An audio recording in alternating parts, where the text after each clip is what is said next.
Welcome to intellectuals Avenue. आज हम John Donne की जिस पोइम को पढ़ेंगे उसका टॉपिक है एयर एंड एंजल्स, यानी हवा और फरिश्ते। ये पोइम 2 स्टेंजाज पर कंसिस्टेड है और हर स्टेंजा 14 लाइंस पर कंसिस्टेड है। इस तरह से इस पोइम की टोटल लाइंस की स्ट्रेंथ है 28। फर्स्ट स्टेंजा में पोइट अब्रप्ट बिगनिंग करते हुए कहता है ट्वाइस और थ्राइस, 2 या 3 मरतबा हैड आई लव्ड दी। वो अपनी बिलव्ड को मुखातब करते हुए कहता है कि 2 या 3 मरतबा मैंने तुम्हारे साथ मोहब्बत की थी। कब? Before I knew thy face, तुम्हारे चेहरे को देखने से पहले, और नेम या तुम्हारा नाम सुनने से पहले। यानी वो अपनी बिलव्ड को एड्रेस करते हुए कहता है कि तुम्हारा चेहरा देखने से पहले या तुम्हारा नाम सुनने से पहले मैंने ज़िंदगी में 2 या 3 मरतबा तुमसे मोहब्बत की थी। सो इन आ वॉइस, जिस तरह एक आवाज़ के ज़रिए, सो इन आ शेपलेस फ्लेम, या बेशकल शोले की मानिंद, angels affect us oft. Oft means often, यानी अक्सर। जिस तरह से आवाज़ के ज़रिए और बेशक्ल शबाहत आग के शोले के ज़रिए फरिश्ते अक्सर हम पर असरअंदाज हुआ करते हैं एंड वर्शिप्ड भी, और इसी वजह से उनकी पूजा परस्तश या इबादत की जाने लग जाती है। Still went to where the word, इसी तरह से जब भी जहाँ भी तुम हुआ करती थी, आई केम, मैं वहीं पहुँच जाया करता था। वो अपनी बिलव्ड को कहता है कि फ़रिश्तों की मानद, जैसा कि फ़रिश्ते बग़ैर किसी शक्ल के शोले की मानद होते हैं और लोगों को सिर्फ़ उनकी आवाज़ें सुनाई देती हैं, इसके ज़रिए से लोग उनकी इबादत करना शुरू कर देते हैं, ज़िंदगियों पर असरअंदाज होते हैं। इसी तरह से तुम भी मेरे लिए एक फ़रिश्ता ही थी। मैंने तुम्हें देखा तो नहीं था, लेकिन मेरे तसव्वुर में एक मध्यम सी धुंधली सी तस्वीर थी जो कि तुम्हारे चेहरे की थी, और एक मध्यम सी आवाज़ मुझे सुनाई दिया करती थी जो कि बहुत खूबसूरत थी। वो आवाज़ भी तुम्हारी ही आवाज़ थी, यानी मेरे लिए तुम फ़रिश्ता थी। जिस तरह से फ़रिश्ते प्योर होते हैं, उनमें प्योरिटी होती है, कोई गुनाह या कोई कमी कजी नहीं होती, इसी तरह से वो अपनी बिलव्ड को कहता है कि तुम्हारे अंदर भी कोई किसी किस्म की कमी नहीं थी, और मैं इसलिए तुमसे मिलने से पहले 2 से 3 मरतबा तुम्हारे साथ मोहब्बत कर चुका था, और जहाँ कहीं भी तुम होती थी मैं वहीं पहुँच जाया करता था। Some lovely glorious nothing did I see, मैंने तुम्हारी सिवा किसी और चीज़ को नहीं देखा।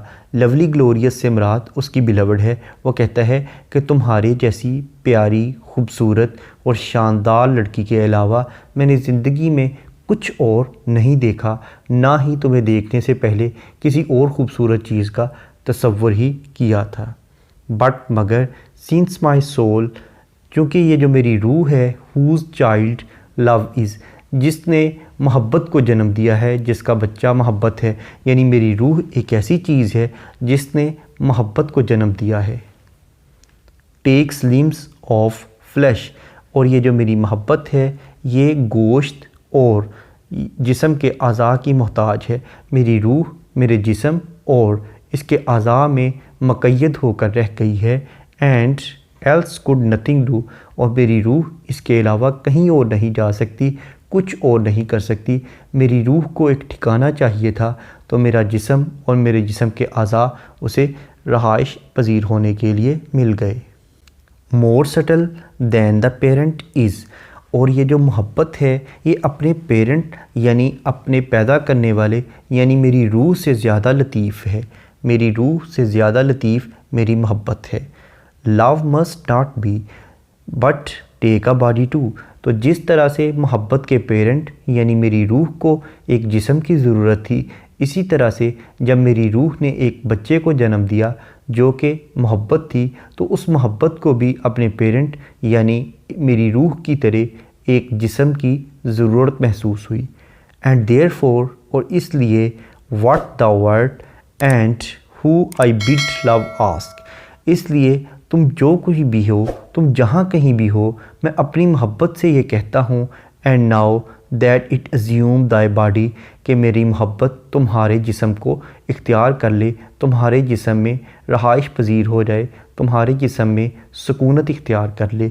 यानी मेरी रूह जो थी उसने मेरे जिस्म में रहाइश इख्तियार कर ली और उस रूह से एक बच्चे ने जन्म लिया जो कि मोहब्बत थी। अब मैं अपनी मोहब्बत को, एंड पे वो कहता है आई अलाउ, अब मैं अपनी मोहब्बत को ये इजाज़त देता हूँ कि वो तुम्हारे जिस्म में चली जाए and fix itself in Dai lip, और वो अपने आप को हमेशा के लिए कायम रख ले। कहाँ? दाई लिप, तुम्हारे होंठों में, आई तुम्हारी आँख में, एंड ब्रो और तुम्हारी भौं या तुम्हारे माथे पर। इसलिए मैं चाहता हूँ कि जिस तरह से मेरे जिस्म के एक एक अज़ू में मेरी रूह समाई हुई है, इसी तरह से मेरी मोहब्बत तुम्हारे जिस्म के एक एक अज़ू में समा जाए, तुम्हारे होंठों में समा जाए, तुम्हारी आँखों में समा जाए, तुम्हारे माथे पर समा जाए। यानी मुझे तुम्हारे एक एक जिस्म के हिस्से से बहुत गहरी मोहब्बत है। उसके बाद सेकंड स्टेंजा में वो कहता है वाइल्स्ट दस टू बालेस्ट लव आई थॉट, मैंने सोचा कि मोहब्बत का बैलेंस बरकरार रखने के लिए एक वज़नी चीज़ की ज़रूरत होगी। अब वो एक कश्ती की मिसाल इन 4 लाइंस में देता है कि जिस तरह से एक कश्ती को बैलेंस बरकरार रखने के लिए एक वज़नी चीज़ की ज़रूरत होती है कि जिस तरफ कश्ती ज़्यादा ऊपर हो वहाँ पर वो वज़न रख दिया जाता है ताकि कश्ती में बैलेंस हो जाए। तो वो कहता है इसी तरह से मोहब्बत की जो कश्ती है उसको बैलेंस में रखने के लिए मैंने सोचा कि मेरी मोहब्बत की कश्ती को एक वज़नी चीज़ की ज़रूरत है and so more steady to have gone, ताकि मोहब्बत की कश्ती मुस्तकिल मजाजी से अपने सफ़र को जारी व सारी रख सके। With wares which would sink admiration, क्योंकि वो कश्ती एक ऐसा सामान लेके जा रही है जो कि अपने सामान से ही डूब सकती है, अपने सामान से ही गर्क हो सकती है।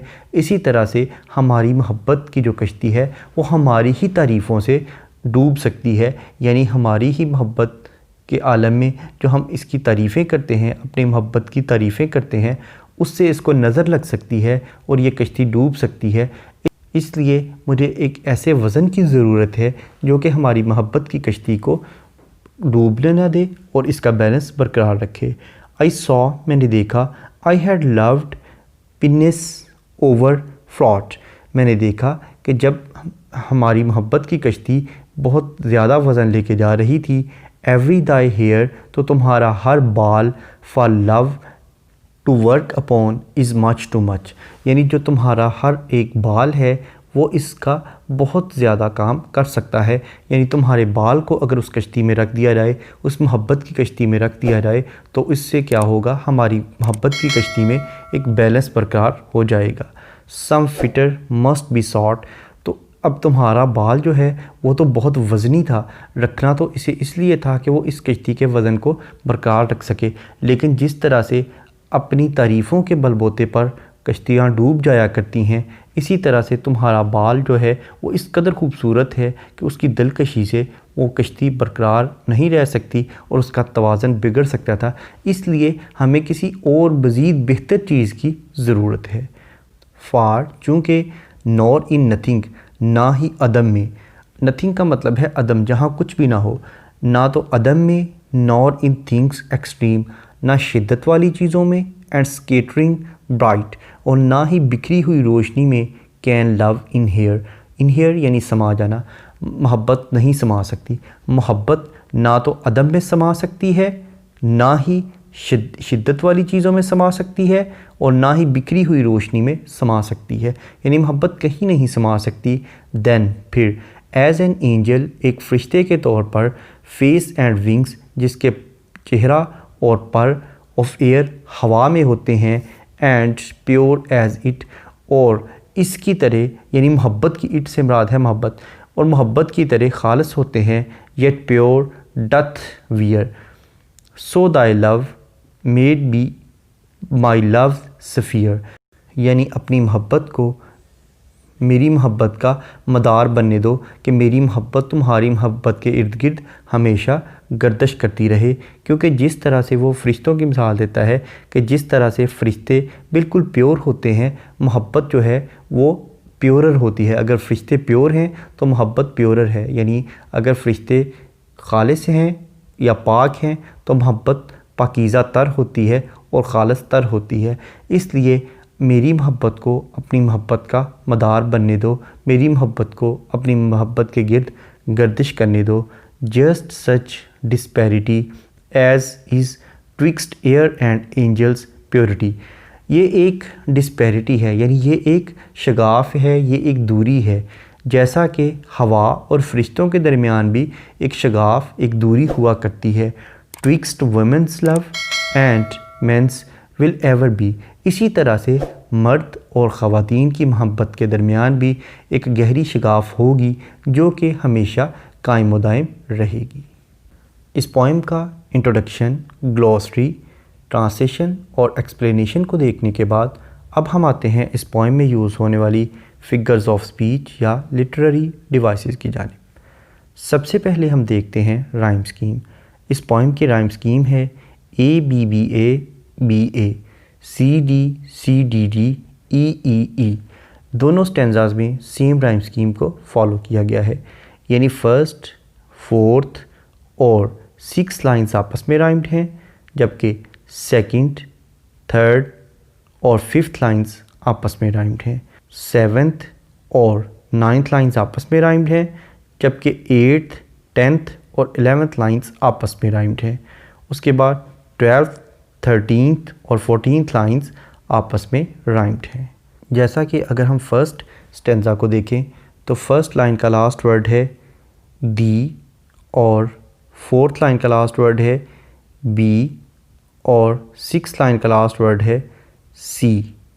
इसी तरह से सेकंड लाइन का लास्ट वर्ड है नेम, थर्ड लाइन का लास्ट वर्ड है फ्लेम और 5th लाइन का लास्ट वर्ड है केम। उसके बाद 7th लाइन का लास्ट वर्ड है इज़, 9th लाइन का लास्ट वर्ड है इज़। उसके बाद 8th लाइन का लास्ट वर्ड है डू, 10th लाइन का लास्ट वर्ड है टू और 11th लाइन का लास्ट वर्ड है हु। इसके बाद 12th लाइन का लास्ट वर्ड है नाउ, 13th लाइन का लास्ट वर्ड है अलाउ और 14th लाइन का लास्ट वर्ड है ब्रो। Now, allow, bro. इसी तरीके से सेकंड स्टेंजा में थॉट, ओवरफ्रॉट, सॉट। इसके बाद गोन, एडमिरेशन, अपॉन। उसके बाद things, wings, spheres. In here, wear, sphere. उसके बाद डिस्पैरिटी, प्योरिटी, बी। ये थी इस पोएम की राइम स्कीम, यानी A B B A B A, C D C D D, E E E. Next है एलिट्रेशन। एलिट्रेशन का मतलब है बिगिनिंग ऑफ 2 और more than 2 words in the same line with the same letter और sound, यानी एक ही line में 2 या 2 से ज़्यादा अल्फाज का एक ही हरफ या एक ही आवाज़ से शुरू होना। जैसा कि लाइन नंबर 5 में व्हेन और वेयर दोनों WH लेटर से स्टार्ट हो रहे हैं। उसके बाद लाइन नंबर 6 में सम, सी, लाइन नंबर 7 में सिंस, सोल, लाइन नंबर 10 में be, but, body, line number 10 में again take, to, line number 11 में देयरफॉर, दाउ, लाइन नंबर 16 में सो, स्टेडीली, लाइन नंबर 17 में with, wares, would, line number 20 में मच, मस्ट, लाइन नंबर 20 में again some, sort, line number 21 में nor, nothing, line number 25 में मे, माई, line number 25 में again so, sphere, line number 28 में women, will. Next है consonants. Consonants का मतलब है use of consonant letter in the neighbouring words, यानी 2 अल्फाज में एक ही कॉन्सोनेंट लेटर का इस्तेमाल करना। जैसा कि लाइन नंबर 4 में अफेक्ट और ऑफ्ट, इन दोनों में एफ लेटर यूज़ किया गया है। इसी तरह से लाइन नंबर 8 में एंड, कुड, लाइन नंबर 15 में वाइल्स्ट, बायलेस्ट, थॉट, लाइन नंबर 19 में हेयर, फॉर, लाइन नंबर 20 में मस्ट, सॉट, लाइन नंबर 23 में एज, विंग्स, लाइन नंबर 24 में एयर, वियर, लाइन नंबर 24 में again not it yet, line number 25 में दाई माई, line number 27 में as is angels. Next है assonance. Assonance का मतलब है use of vowel letters in the two neighbouring words, यानी दो अल्फाज में एक ही वोवल लेटर का इस्तेमाल करना। जैसा कि लाइन नंबर 1 में ट्वाइस और थ्राइस दोनों में आई और ई लेटर यूज़ किए गए हैं जो कि वोवल्स हैं।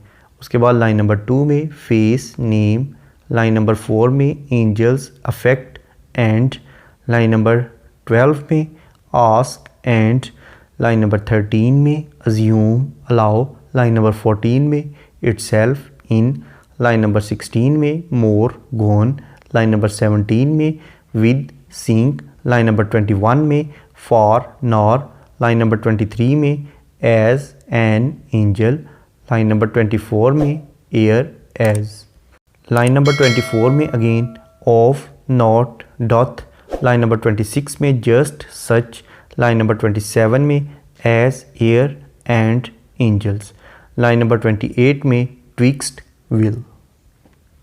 नेक्स्ट है एंजाममेंट। एंजाममेंट का मतलब है कि अगर एक लाइन को पढ़ने के बाद उसकी प्रॉपर अंडरस्टैंडिंग डेवलप ना हो बल्कि इसके लिए नेक्स्ट लाइन की सपोर्ट की ज़रूरत हो तो ऐसी लाइन को रन ऑन लाइन कहते हैं और इस टेक्निक को एंजाममेंट कहते हैं। जैसा कि इस पोइम की लाइन नंबर 12 एक रन ऑन लाइन है, जैसा कि इसमें पोएट ने कहा है I bid love ask and now, मैं मोहब्बत से कहता हूँ कि अब वो क्या करे, that it assume thy body I allow, कि वो तुम्हारे जिस्म को इख्तियार कर ले, तुम्हारे जिस्म में सुकूनत पजीर हो जाए, मैं इजाज़त देता हूँ। उसके बाद लाइन नंबर 19 भी एक रन ऑन लाइन है जिसमें वो कहता है every thy hair for love to work upon, तुम्हारा जो हर बाल है वो काम कर सकता है, इज़ मच टू मच, बहुत ज़्यादा, सम फिटर मस्ट बी सॉट, इसलिए किसी इससे बेहतर चीज़ की ज़रूरत है। नेक्स्ट है हाइपरबोल। हाइपरबोल का मतलब है किसी चीज़ को अप्रिशिएट करने के लिए बहुत ज़्यादा एग्जैजरेट करना, यानी किसी चीज़ की तारीफ़ करने के लिए बहुत ज़्यादा मुबालगा आराई से काम लेना।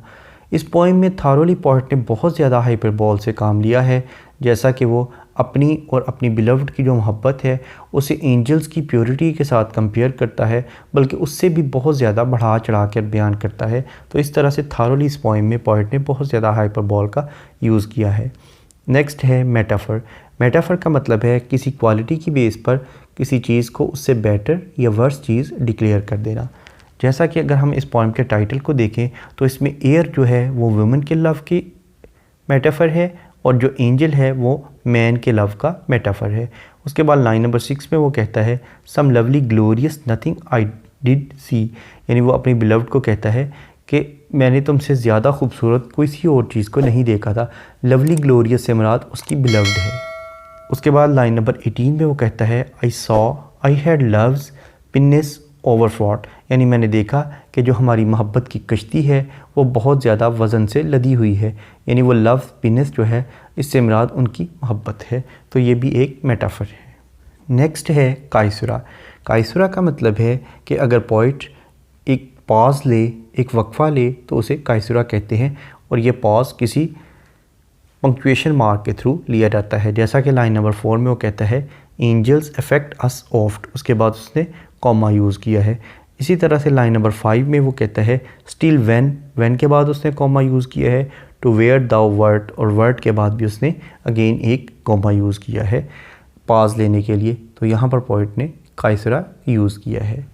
नेक्स्ट है इमेजरी।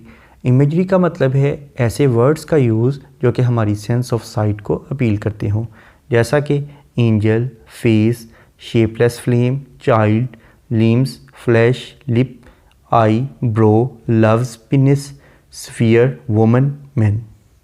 नेक्स्ट है एपोस्ट्रोफी। एपोस्ट्रोफी का मतलब है कि अगर पोइट किसी को डायरेक्ट एड्रेस करे तो उसे एपोस्ट्रोफी कहते हैं। जैसा कि लाइन नंबर 1 में ही वो कह देता है ट्वाइस और थ्राइस हैड आई लव्ड दी, यानी वो अपनी बिलव्ड को मुखातब करते हुए कहता है कि 2 या 3 मरतबा मैंने तुमसे मोहब्बत की है। और इस पोइम के अगर हम थीम को देखें तो इसका थीम स्पिरिचुअल लव है, यानी वो अपनी और अपनी बिलव्ड की मोहब्बत को एंजल्स के साथ कंपेयर कर रहा है कि वो इतनी प्योर है जितने के एंजल्स होते हैं। इसके साथ साथ इस पोइम को जॉन डन ही की एक और पोइम द गुड मॉरो के साथ भी कंपेयर किया जा सकता है और इसके अलावा द फ्यूनरल के साथ भी कंपेयर किया जा सकता है। इन दोनों पोइम्स को डिटेल में समझने के लिए इसी चैनल पर जॉन डन की प्लेलिस्ट को विज़िट करें। इसके साथ साथ इन दोनों पोइम्स के लिंक नीचे डिस्क्रिप्शन बॉक्स में भी मौजूद हैं। Thank you for attending this lecture.